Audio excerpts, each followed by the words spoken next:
Hate Army General saying hate Army shit to Hate Army. If your name is Hate Army, there is no Hate Army, does not exist. Good vibes to the Hate Army. No. In there.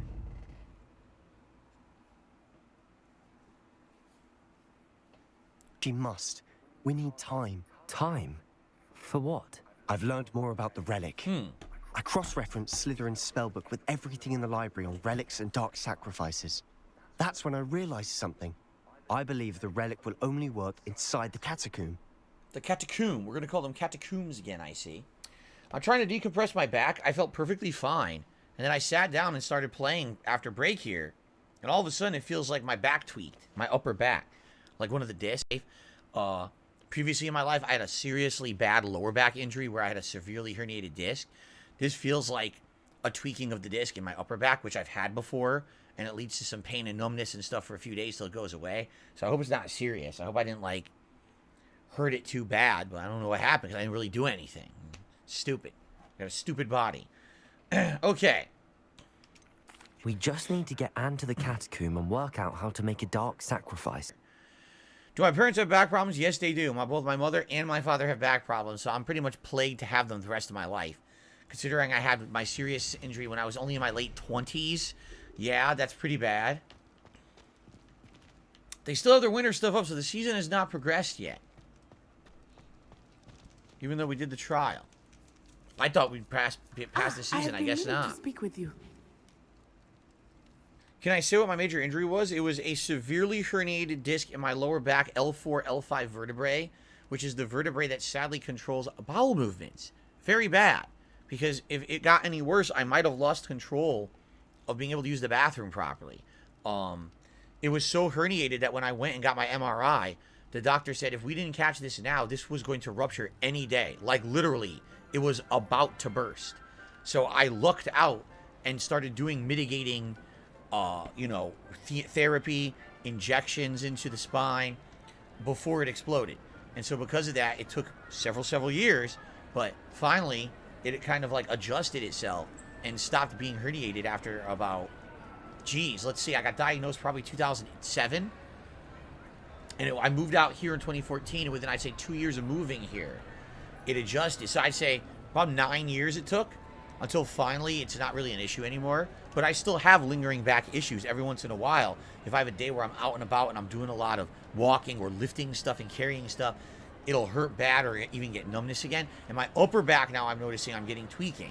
Like, I never had that when I was younger, and now all of a sudden I'll be like, oh, now my upper back has the same kind of similar pain now that I used to have in my lower back. It's not as serious in the upper back, but still it's concerning, and, gotta hope that it's not something that lasts. Usually it doesn't. Usually, it's only like a few days, so. Okay, anyway, there you go. So here we go. If she knew more... Oh, let's see here. Does my insurance cover seeing a chiropractor? I don't know.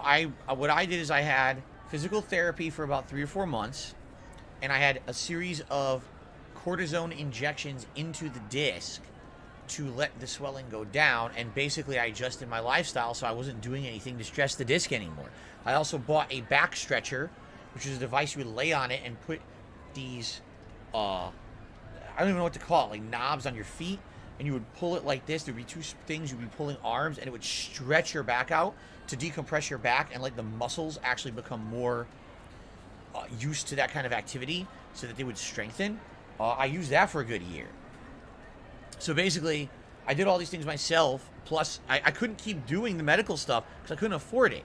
My deductible expired. I was like, oh, you don't have to pay for it anymore. Then it hit January, like, oh, your deductible starts over. Do you have $4,000 to spend on this? No.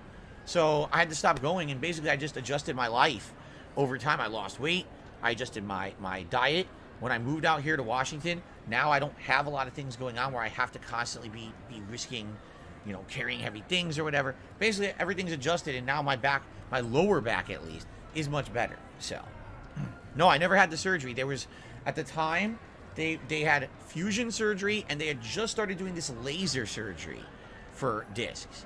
But I didn't get anything. I opted to just kind of put up with the pain and hope it would get better, and eventually it did, which was very good.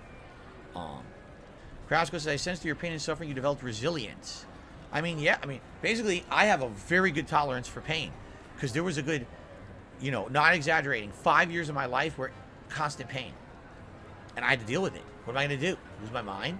So I just had to turn it off. So now, you know, things happen, I have pain, and I just kind of ignore it. It's like I told you guys, like, if I get a headache, I won't take pain meds unless it's like an excruciatingly bad headache and I can't concentrate. I don't do nothing, you know.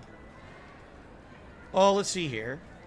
How painful were the injections? The injections themselves weren't painful. It was after the fact. After you get an injection, it's very sore at the spot where the injection has happened.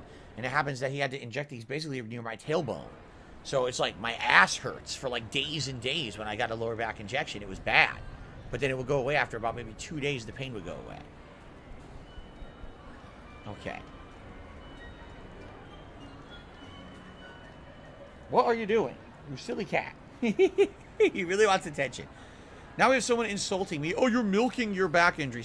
Yes, guys, because as you know, I tell this all the time, right? Every day I'm talking about my back, correct? It's just something that I just do. I love people who just come in here to hate and they have nothing to say, so they have to wait for a moment and then they try to jump down your throat with nonsense. So get the fuck out, stupid idiot. Okay.